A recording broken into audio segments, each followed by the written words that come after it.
Assalamualaikum warahmatullahi wabarakatuh. Linnabil karim al-Fatihah. A'udzu billahi minasyaitonir rajim. Bismillahirrahmanirrahim. Alhamdulillahirabbil alamin. Arrahmanir rahim. Maliki yaumiddin. Iyyaka na'budu wa iyyaka nasta'in. Ihdinas siratal mustaqim, siratal ladzina an'amta 'alaihim ghairil maghdubi 'alaihim waladdallin. Amin.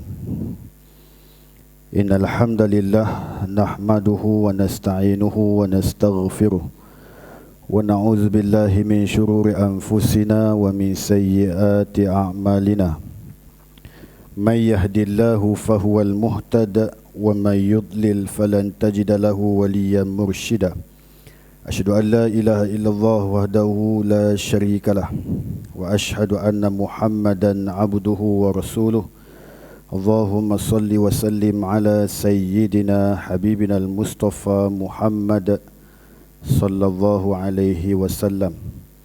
Arsala rasulahu bil huda wa dinil haqq liyuzhirahu ala ad-dini kullih wa kaffa billahi syahida wa ba'. Wa qala Allah ta'ala fil Qur'anil Aziz ba'da a'udzu billahi minasyaitonir rajim. Wa'tasimu bihablillahi jami'an wa la tafarraqu. Wadhkuru ni'matallahi 'alaikum iz kuntum a'da'an fa'alafa baina qulubikum fa'asbahtum bi ni'matihi ikhwana. Wa kuntum ala syafa hufratin minan nari fa'anqadhakum minha. Kadzalika yubayyinullahu lakum ayatihi la'allakum tahtadun. Sadaqallahul azim. Surah Ali Imran pada ayat 103. Semati Tuan Imam, Tuan Bilal dan saf-saf pengurusan dan pentadbiran Surau Nurul Ikhlas. Jangan lupa juga kepada tuan-tuan, ayah-ayah, pakcik-pakcik, abang-abang yang dikasihi Allah sekalian. Alhamdulillah, syukur banyak-banyak kepada Allah Subhanahu Wa Taala di atas ruang dan peluang yang Allah berikan pada kita pada tengah hari ini. Kita dapat berkumpul di rumah Allah Subhanahu Wa Taala untuk mengerjakan solat Jumaat. Mudah-mudahan pertemuan di saat ini menjadikan asbab Allah merahmati dan memberkati kehidupan kita, bahkan dikurniakan keampunan, keredaan serta kasih sayangnya yang berterusan di dunia hingga ke syurga Allah Subhanahu Wa Taala, insya-Allah. Apa khabar semua, sihat? Alhamdulillah, mudah-mudahan semuanya di dalam jagaan Allah. Di dalam satu ayat yang saya bacakan tadi daripada surah Ali Imran pada ayat 103, kata Allah Subhanahu Wa Taala, wa'tasimu bihablillahi jami'a wala tafarraqu. Allah kata, berpegang teguhlah dengan tali Allah secara keseluruhannya. Jangan sikit-sikit, jangan skip-skip, jangan nisfu-nisfu, jangan half-half, jangan suku-suku. Semuanya tu kena pegang. Bahkan Allah kata, wala tafarraqu, jangan kamu berpecah belah. Disuruh kepada kita untuk berpegang teguh dengan tali Allah, disuruh kepada kita supaya jangan berpecah belah. Ini suruhan Allah. Hanya orang yang beriman kepada ayat Al-Quran akan mengimani apa yang disebut dalam Al-Quran. Hanya orang yang tidak beriman kepada Al-Quran, maka dia akan tinggal Al-Quran apabila dibicarakan kepada dia. Dan Al-Quran itu akan menjadi saksi kepada hamba-hamba Allah. Saksi bukan hanya sekadar di dunia, bahkan di alam barzah ketika mana malaikat datang tanya tentang siapa imam kamu ataupun sesiapa panduan kamu, apa panduan kamu, nak jawab apa? Dia takkan boleh jawab kata Al-Quran itu sebagai imam dia. Takkan boleh jawab sebab dia tidak beriman satu ayat daripada Al-Quran. Tetapi kalau dia beriman keseluruhannya apa yang Allah cakap, dia mematuhi bahkan dia mentaati apa perintah Allah daripada Al-Quran tersebut, maka dia akan boleh jawab di alam barzah ketika mana ditanya oleh para malaikat, dia akan berkata, Al-Quran imam kami.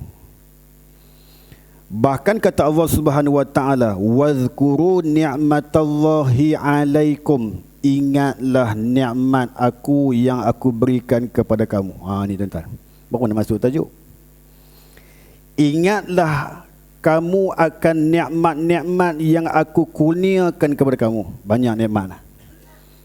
Dan di antara nikmat-nikmat yang banyak, ada 6 nikmat yang paling utama di dalam dunia ni daripada nikmat-nikmat yang lain. So, sekarang ni kita dengar apa nikmat yang paling utama. Ada 6 nikmat yang paling utama di dalam dunia ni. Yang pertama, iaitu nikmat Islam. Ini yang paling utama. Allah takkan berikan Islam melainkan kepada hamba-hambanya yang dikehendaki. Siapa yang Allah nak diberikan agama, diberikan Islam kepada dia, maka Allah berikan Islam kepada hamba-hamba Allah yang dikehendaki. Kalau Allah tak nak dia untuk mengambil Islam itu sebagai agamanya, maka Allah akan buat benda-benda yang menghalanginya untuk dia menerima agama Allah. So kita syukur tak? Alhamdulillah, kita dah lahir-lahir dah Islam, Masya Allah. Tak tahulah kita nak ke tak nak. Itu. Lahir saja ayah azan. Allahu Akbar, Allahu Akbar. Allahu Akbar, Allahu Akbar. Tapi tak adalah ayah azan Mekah kan. Time tu tak ada azan Mekah dan azan sedih. Bunyi pun tak jadi lagu kan. Mana ada orang lahir anak azan Mekah kat telinga? Tak ada. Sebab dia sedih. Dia azan pun lari habis, pitching semua lari habis. Allahu Akbar, Allahu Akbar. Sedih. Yang gelak tu dia lah tu. Jadi maknanya dialunkan azan di telinga kita, maka kita secara automatik Islam. Islam kita. Bila dah kita mumayyiz, kita mula dah kenal Islam tu sikit-sikit. Bila dah kita dimasukkan di alam persekolahan, kita dah mula belajar Islam sikit-sikit. Bila dah baligh, kita dah mula menguasai agama Islam itu di dalam kehidupan kita sikit-sikit. Bila kita dah beramal, bila kita dah menguasai ilmu-ilmu agama untuk dipraktiskan di dalam kehidupan kita, maka kita bertambah-tambah kuat terhadap agama Islam. Diselitkan dengan kekuatan iman, diselitkan dengan kekuatan ilmu, diselitkan dengan kekuatan rohani, diselitkan dengan spiritual di dalam kehidupan kita. Maka jadilah kita orang yang Islam yang beramal soleh. Sebab itu nikmat Islam ni kena jaga.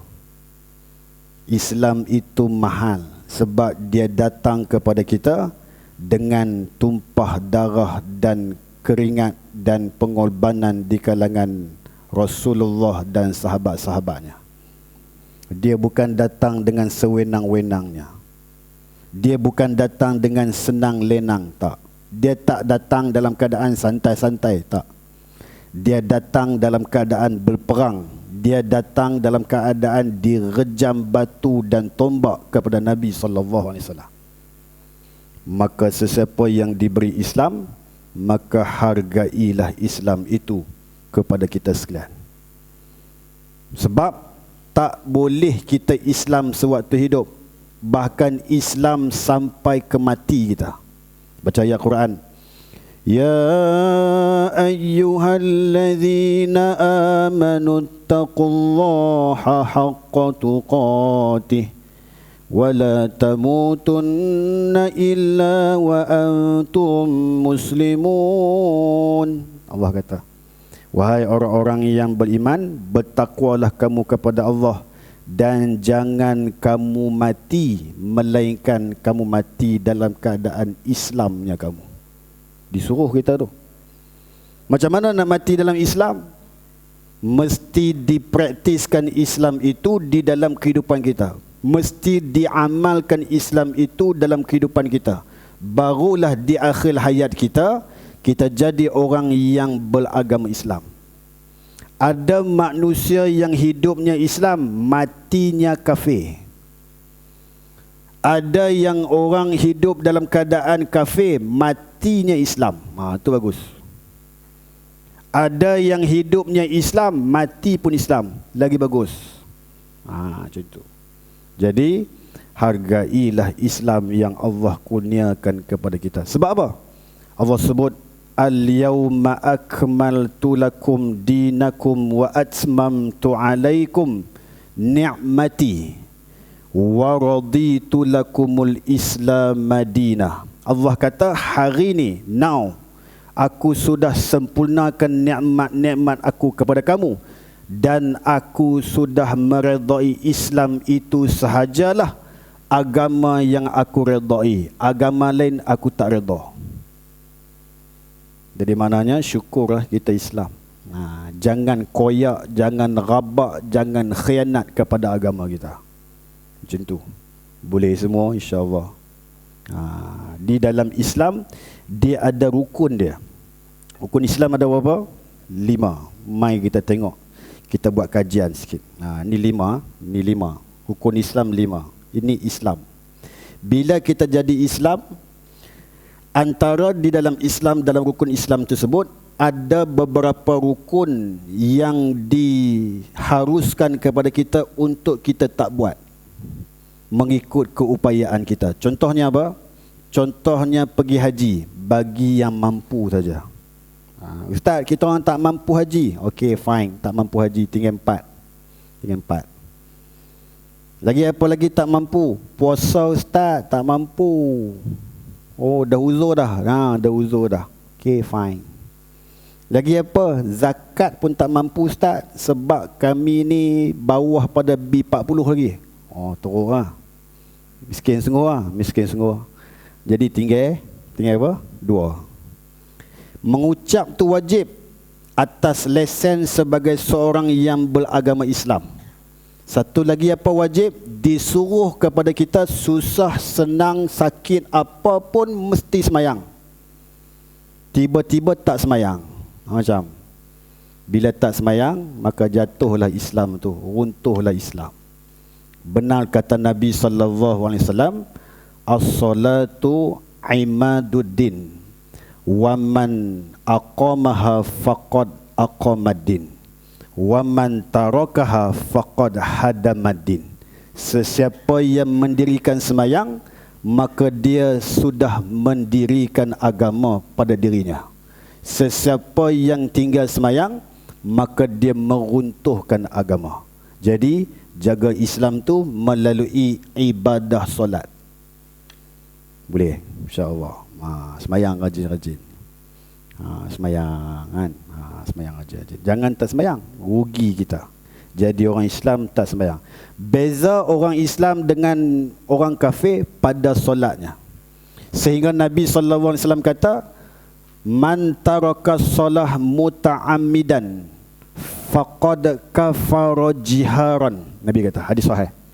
Nabi kata, sesiapa yang tinggal semayang dengan sengaja, saja-saja tak semayang, saja bunyi azan, Allahu Akbar, Allahu Akbar, relax tu, tak apa, tidur lu kot. Pukul berapa tu? 6.20, tidur. Tidur. Bangun pukul berapa? 7.30. Tak ada rasa bersalah pun.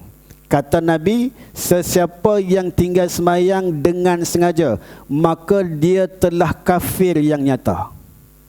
Kafir yang nyata. Sebab itu kalau kita nak akad nikah, selalu Tok Kadi selalu ingatkan kita mengucap dulu, nak Islamkan balik. Takut waktu bujang rajin tinggal semayang. Mengucap tu macam-macam bunyi. Mengucap sikit, Astaghfirullahalazim, Astaghfirullahalazim, Astaghfirullahalazim. Mengucap Astaghfirullahalazim, Astaghfirullahalazim. Mengucap tak tahu ke? Astaghfirullahalazim, Astaghfirullahalazim. Mengucap Ashhadu, Ashhadu. Oh, tu mengucap. Baru tahu tuan. Itu. Jadi maknanya renew balik Islam dia sewaktu hari pernikahan. Tu. Sebab takut kahwin kafir. Sebab apa? Sebab tak semayang. Waktu bujang dulu. Okay? Itu yang pertama. Nikmat yang pertama apa? Islam. Jaga elok Islam ni. Walaupun orang nak bunuh kita, mati pun tak apa dengan Islam ni. Walaupun orang nak hukum gantung kita, selagi kau tak beriman dengan aku gantung kau, tak apa. Kau betul-betul Islam? Ya, Islam. Berimanlah dengan aku? No. Aku bunuh kau? Bunuhlah. Allah ada. Macam tu. Hebat. Boleh, berani. Kembang, kari.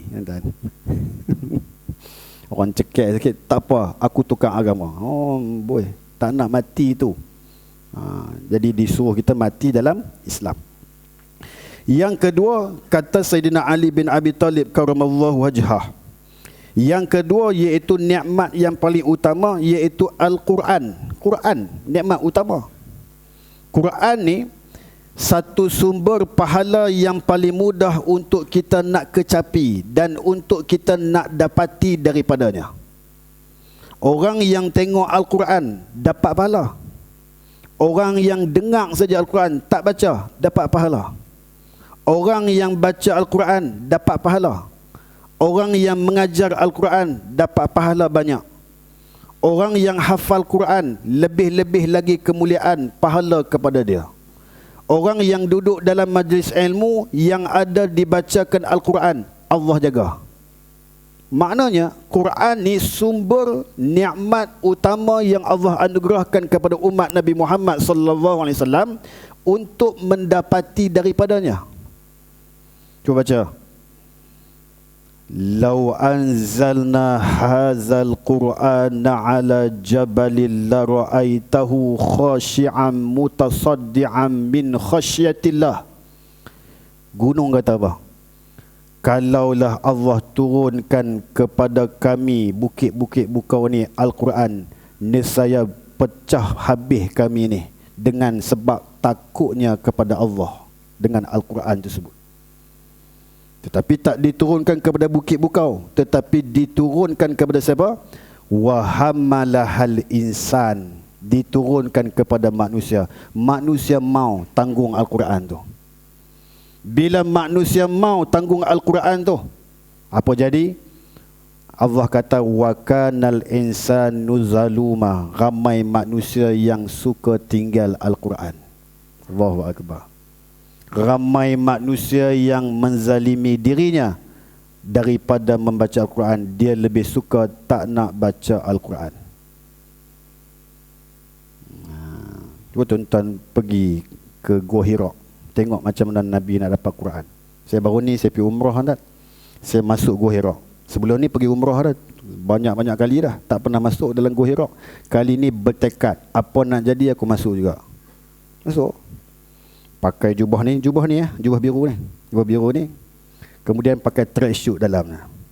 Pun tengok. Panjat bukit tu, orang masuk lubang yang pertama tu. Saya tak masuk lubang pertama, terus terjun daripada atas, masuk lubang kedua terus. Macam tu. Berkata ni tak boleh. Tak boleh, hang punya suka, aku boleh. Saya masuk lah. Masuk dalam tu, kita tengok susah penat Nabi nak dapat Al-Quran tu, Masya Allah. Teruk Nabi nak dapat Quran. Susah naik bukit tu tuan-tuan. Berapa checkpoint kita berhenti agak-agak. Kalau umur 40 ni tuan-tuan, checkpoint dia lebih kurang 12. Berhenti relax, berhenti buka kepiah, buka serban, berhenti minum air, berhenti rehat, macam-macam berhenti tuan-tuan. Sebab apa? Penat.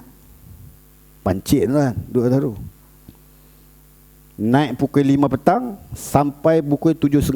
Teruk lah kata. Teruk punya, orang kata apa, fitness teruk kan. Malu kat orang. Kalau orang tahu aku askar, malu kan. Nasib baik orang tak tahu kan. Jadi kita menyorok lah. Menyorok, pakai jambang, pakai janggut semua, orang tak tahu lah. Jadi boleh menyamar. Kita ustaz lah. Ustaz lah. Ustaz tak apa. Ustaz rehat banyak-banyak ustaz. Penat tu ustaz. Okey. Ada setengah. Ada seorang kawan, dia lalu, "Hoi, meja." "Hai, hang diam sikit, meja." Meja pancit. Dia suruh dia diam kan. Sebab saya nak naik tu biar orang tak tahu saya siapa. Bila kita naik tu tuan-tuan, tengok keadaan Nabi SAW sangatlah teruk atas tu. Penat. Nabi nak dapat Quran ni susah, sampai demam-demam balik dia. Sampai demam. Nak dapat Quran ni tuan-tuan, penat Nabi ni. Kesian ke Nabi SAW ni.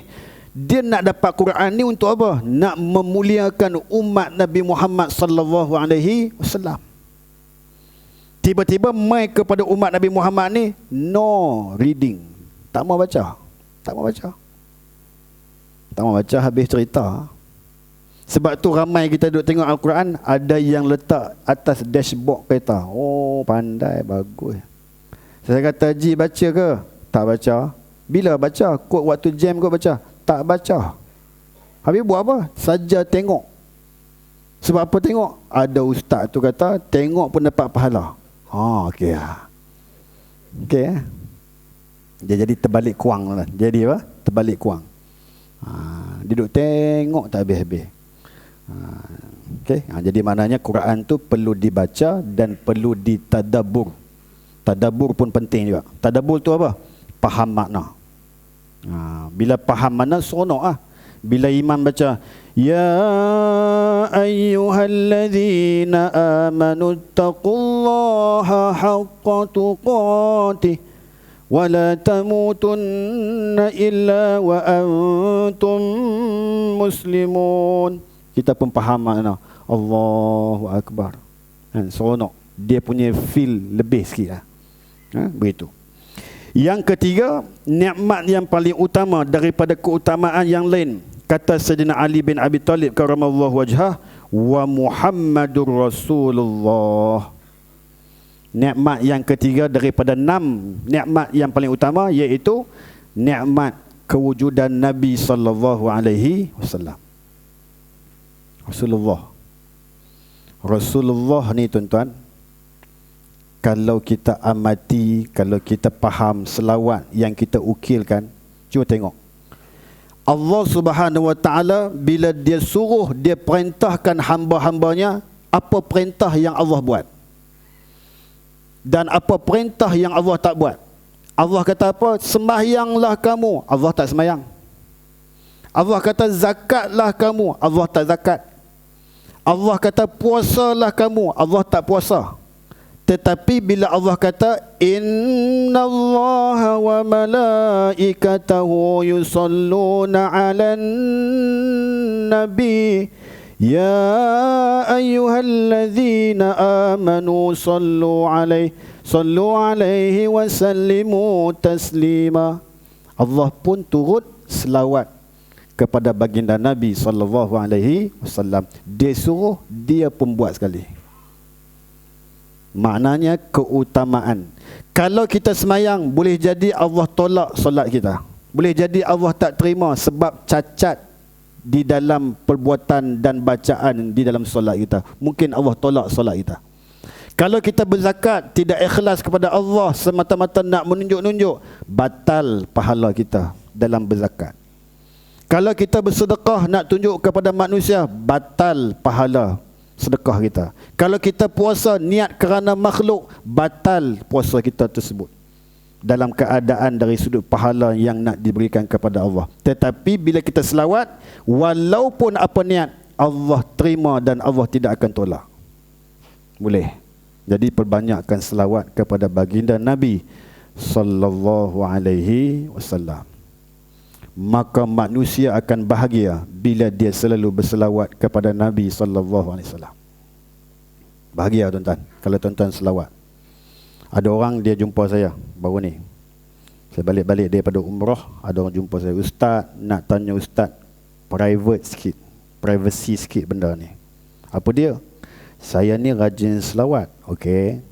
Tetapi saya rajin selawat, saya rasa macam ada benda duk ikut saya. Benda apa? Dia kata macam saya ni rasa macam nak kena rasuk hantu, Ustaz. Pula dia kata. Saya kata tak apa, nanti insya-Allah nanti saya scan. Saya kata scan lah. nanti saya baca ruqyah nanti. Bila Ustaz? Keesokan hari dia datang lagi, saya scan dia, saya baca ruqyah. Bila baca ruqyah, keluar suara jin. Suara jin. Jin kata apa? Kenapa kau kacau aku? Saya kata, aku kan kacau kau. Aku supaya kau dihindar daripada dia, supaya kau tak masuk dalam jasad dia. Aku suka dekat dia. Sebab apa kau suka dekat dia? Sebab dia suka selawat. Sudah. Sebab apa kau suka dengan dia? Sebab sejuk dekat dia. Kau Islam ke kafir? Aku Islam. Aku tak kacau dia teruk-teruk. Aku duduk dekat dia je. Pula. Jadi kau jangan duduk dengan dia lah. Tapi tak best lah tak duduk dengan dia. Dia rajin selawat. Sehari 3,000 dia selawat. Ya ke? Jadi kau jangan kacau dia, boleh? Boleh lah kalau kau suruh macam tu, tak apalah. Aku tak nak kawan dengan dia dah. Okey lah. Kau lari lah. Kau keluar. Keluar dia tak. Maknanya apa? Dia nak berkawan dengan orang yang baik, tetapi salah cara, tuan-tuan. Kita tak boleh kawan dengan jin. Tak boleh kawan.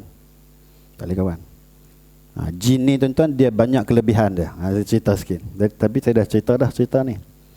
Cuma tak cerita kepada secara geng-geng lelaki, saya tak cerita sangat. Jin ni ada 4 kelebihan. Di dalam majlis ilmu ni, dia ada 4 kelebihan. 3 tak sama dengan kita, memang jauh beza. 1 sama. Yang pertama, jin ni bila dia duduk satu majlis dengan Nabi SAW, dia suka duduk rapat-rapat dalam majlis ilmu. Manusia ada? Tak ada. Tengok malam ni kuliah maghrib, seorang hujung sana, seorang hujung sana, seorang luar sana, merata dia duduk. Jin baik ke kita baik? Jawab. Jin baik lagi daripada kita. Kita tak baik. Suka duduk jauh-jauh. Yang kedua, selepas habis majlis ilmu, jin suka tanya Nabi SAW. Tanya soalan. Di atas apa yang dia tak faham di dalam majlis ilmu tersebut. Itu baik dia. Yang ketiga, dia suka sebarkan apa yang dia dapat daripada majlis ilmu dengan Nabi SAW. Dia akan sebar kepada kawan-kawan dia. Dia akan cerita ke kawan-kawan dia. Dia akan sampaikan apa yang dia dapat daripada Nabi SAW. Kita ada? Tak ada. Macam mana nak ada? Dengar apa dia ingat tak tahu. Nanti balik isteri tanya, abang hari ni dengar kuliah, cerita apa? Entah kan jawapan dia. Itu kita. Jin tak ada. Jin dia dengar, dia cerita habis semua kepada kawan-kawan dia. Itu bagus. Jin bagus kan kita bagus? Jin bagus. 3-0 kena. 1. Yang keempat, selepas habis kuliah, jin tanya Nabi, ada makan tak? Jin tanya. Ni sama macam perangai manusia. Ustaz, hari ni ada kuliah tak? Ada. Ada makan? Ada. Saya datang, dia kata. Dia datang dia sebab makan. Kalau tak ada kuliah, ada kuliah, tak ada makan, tak datang. Shen betul manusia. So jin dia perangai macam tu. Jadi siapa yang selalu tanya makan selepas kuliah, sama macam perangai jin. Sekian dia maklumkan. Yang keempat, 6 nikmat tu, yang keempat iaitu keselamatan. Keselamatan ni bagus. Minta selamat di dunia dan minta selamat di akhirat kelak. Jangan minta selamat di dunia saja, akhirat tak selamat. Sebab itu ditanya oleh sahabat Nabi kepada Rasulullah, ayyud du'ai afdal. Wahai Rasulullah, tanya sikit doa apa yang paling bagus kalau aku nak minta kepada Allah. Lalu Nabi kata, sal rabbak, mintalah kepada Tuhan kamu al-afwa wal-afiyah fid dunya wal-akhirah. Mintalah kepada Allah SWT keampunan dan keselamatan di dunia dan di akhirat kelak. Maknanya keselamatan tu nikmat yang paling utama. Ada orang selamat di dunia tetapi akhirat tak selamat. Bahaya dia. Ada orang di dunia tak selamat, akhirat selamat. Bahagia dia. Ada orang selamat di dunia, selamat di akhirat. Bahagia selama-lama. Macam tu. So kita nak mana? Kita nak selamat dunia je Ustaz. Akhirat tak apa, nanti kira lain. Banyaklah kau kira lain. Tak ada kira-kira lain. Mesti minta. Paling-paling tidak doa apa? Rabbana atina fid dunya hasanah wa fil akhirati hasanah wa qina azabannar. Paling-paling tidak doa itu. Doa ni, Rabbana atina ni jangan tinggal. Siapa tinggal doa Rabbana atina fid dunya hasanah wa fil akhirati hasanah wa qina azabannar, doa lain semua tak ada guna. Satu lagi doa, Allahumma ghfirli wali walidayya warhamhuma kama rabbawna sirara. Doa ni kalau tinggal, semua doa lain tak ditolak. Semua doa lain ditolak oleh Allah SWT. Tu. Jangan tinggal dua doa ni. Paling-paling kalut sangat nak lepas habis sembahyang Jumaat nak lari balik dah. Dua doa tu jangan tinggal. Doa ibu ayah, doa Rabbana atina, jangan tinggal dua benda ni. Boleh. Berat tu, boleh tu. Dia kerja nak balik je. Pas salam, Assalamualaikum tua, Assalamualaikum tua. Pintu. Boom, hilang. Oh, hebat. Hilang, keluar, bang, kena langgar pula. Lagi bahaya. Mintalah keselamatan dunia dan akhirat. Okey. Begitu. Yang kelima, iaitu tertutupnya aib kita di hadapan Allah SWT dan di dunia ni. Kan bagus tu. Bila Allah tutup aib kita, kita dah tak nampak dah segala kejahatan kita. Jangan buka. Bila dah Allah tutup aib kita di dunia ni sampai orang semua tak tahu, jangan cerita. Allah kata, aku dah tutup aib kamu. Kamu pula pergi cerita dan bangga di atas kemaksiatan yang kamu buat. Hei, jangan buat macam tu. Maknanya bila Allah tutup aib kita, kita tutup aib kita, jangan cerita. Siapa cerita? Allah nanti akan buka aibnya di alam mahsyar nanti. Cerita aib orang lagi teruk, dia dibuka, bahkan dia dilondeh di hadapan Allah SWT. Cerita habis aib dia sewaktu hidup di dunia dulu. Itu bimbang. Sebab tu aib-aib ni simpan dan tutup, jangan buka walaupun aib kawan kita. Kan cerita. Kan? Setengah orang dia cerita, dia bangga cerita tentang aib kawan dia. Dia kata semalam, best gila. Kau pergi mana semalam? Dandut. Di mana dandut? Kita orang pergi menari. Kau gila, muda-muda menari. Saja nak tengok. Kau buat apa dalam tu? Minum arak, baca bismillah. Jawab depan Allah. Bahaya. Benda-benda macam tu, mudah-mudahan kita tegah di dalam kehidupan kita. Jangan ceritalah benda-benda aib orang, jangan cerita benda-benda aib kita yang Allah sudah tutup aib kita tersebut. Yang keenam dan yang terakhir, tidak memerlukan bantuan orang lain. Tak minta bantuan orang lain. Sewaktu itu, itulah nikmat yang paling terbaik sekali. Kita tak perlu bantuan orang lain, kita buat sendiri, kita usaha sendiri, kita cari rezeki sendiri. Masya Allah. Macam mana nak boleh dapat kehidupan kita yang boleh berdiri sendiri tanpa memerlukan bantuan-bantuan orang lain? Macam mana? Nabi jawab di dalam hadis Nabi SAW, orang yang bangun tahajud, maka dia tidak perlukan bantuan orang lain, bahkan dia berasa dibantu oleh Allah di dalam kehidupannya. Tahajud. The power of tahajud. Kena jaga tahajud.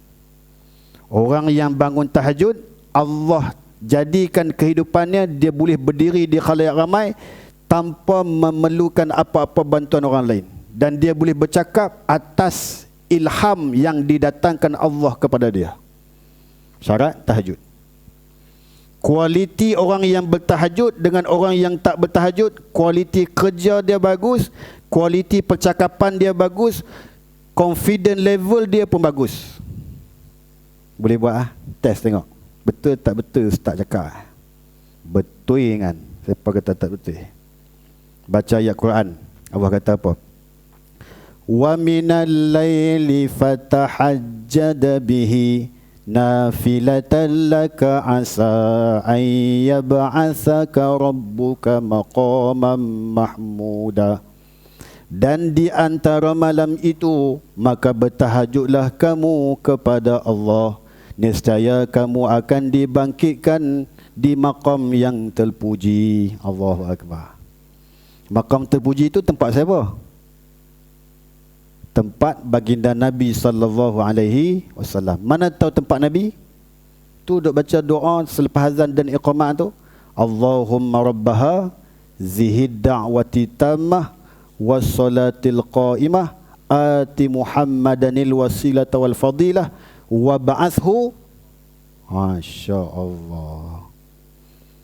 Kita doa kan, kita kata wahai Allah, kau bangkitlah Nabi di maqam yang terpuji. Okey, yang tu doa. Yang Quran kata tadi, wa minal laili fatahajjad bihi nafilatan laka asa ay yab'asaka rabbuka maqamam mahmudah. Allah kata sesiapa yang bangun tahajud, kami akan bangkit dia bersama-sama di tempat yang terpuji, iaitu bersama dengan siapa? Nabi Muhammad sallallahu alaihi wasallam. Nanti di alam mahsyar ada orang yang dekat dengan Nabi, ada orang yang sayuk jauh daripada Nabi sallallahu alaihi wasallam. So kita nak dekat dengan Nabi ke jauh? Fikir-fikirlah. Kalau rajin tahajud, mudah-mudahan dekat dengan Nabi. Kalau malas dengan tahajud, faham-fahamlah sendiri. Okey, wallahu taala alam. Saya rasa itu saja kuliah ataupun tazkirah kita pada tengah hari ini. Mudah-mudahan ada manfaat dan mudah-mudahan ada istifadah yang baik atas apa yang kita kongsikan pada tengah hari ini, insya-Allah. Tajuk khutbah hari ini best, tuan. Apa dia? Tauliah mengajar suatu keperluan. Saya ada tauliah. Sekian dia malukan. Saya ada 3 tauliah. Ada 4 tauliah. 1 tauliah wilayah persekutuan, 1 tauliah Negeri Sembilan, 1 tauliah Negeri Selangor, 1 tauliah Seri Paduka Baginda yang di Pertuan Agong. Tauliah tentera. Mana paling besar? Sekian dimaklumkan. Itu saja. Jadi mudah-mudahan ada faedah dan mudah-mudahan ada istifadah yang baik. Wallahu taala alam. Jadi kita baca doa, kemudian kita tutup majlis kita dengan tasbih kifarah dan suratul Ikhlas. A'udzubillahi minasyaitanir rajim. Bismillahirrahmanirrahim. Alhamdulillahirabbil alamin wassalatu wassalamu ala asyrafil anbiya'i wal mursalin wa ala alihi washabbihi ajmain. Wahai Allah, ya Tuhan kami, di saat yang penuh dengan keberkatan dan mustajab ini, apalah kiranya Engkau anugerahkan kepada kami kesihatan yang baik, keafiatan yang berterusan, kesembuhan daripada segala penyakit buat diri kami serta seluruh sisi keluarga kami. Bahkan dikurniakan kepada kami keampunan-Mu, keredaan-Mu, kasih sayang-Mu yang berterusan di dunia hingga ke syurga-Mu, wahai Allah. Wahai Allah, rezekikan kami untuk dimasukkan kami ke dalam bulan Ramadan-Mu, wahai Allah. Jangan Kau matikan kami sebelum datangnya Ramadan, wahai Allah. Wahai Allah, ya Tuhan kami, rezekikan kami untuk bertaubat sebelum tibanya ajal kepada kami. Rezekikan kami untuk mendapat husnul khatimah di akhir hayat kami nanti. Rezekikan kami juga, wahai Allah, agar sempat menyebut kalimah-Mu la ilaha illallah sebelum nyawa kami berpisah daripada jasad kami ini, wahai Allah. Dan rezekikan kami juga, wahai Allah, agar dibebaskan kami daripada kesengsaraan dan azab di alam kubur dan di alam mahsyar-Mu nanti. Rabbana atina fid dunya hasanah wa fil akhirati hasanatan wa qina azabannar. Wa sallallahu ala sayyidina Muhammad wa ala alihi wa sahbihi wa baraka wa salam. Walhamdulillah rabbil alamin. Subhanakallahumma bihamdik, asyhadu an la ilaha illa anta, astaghfiruka wa atubu ilaik. Bismillahirrahmanirrahim. Wal 'asri innal insana lafi khusr illa alladhina amanu wa 'amilus solihat wa tawasaw bil haqqi wa tawasaw bis sabr. Wa hadza wa billahi taufiq wal hidayah. Wassalamu alaikum warahmatullahi wabarakatuh. Terima kasih semua.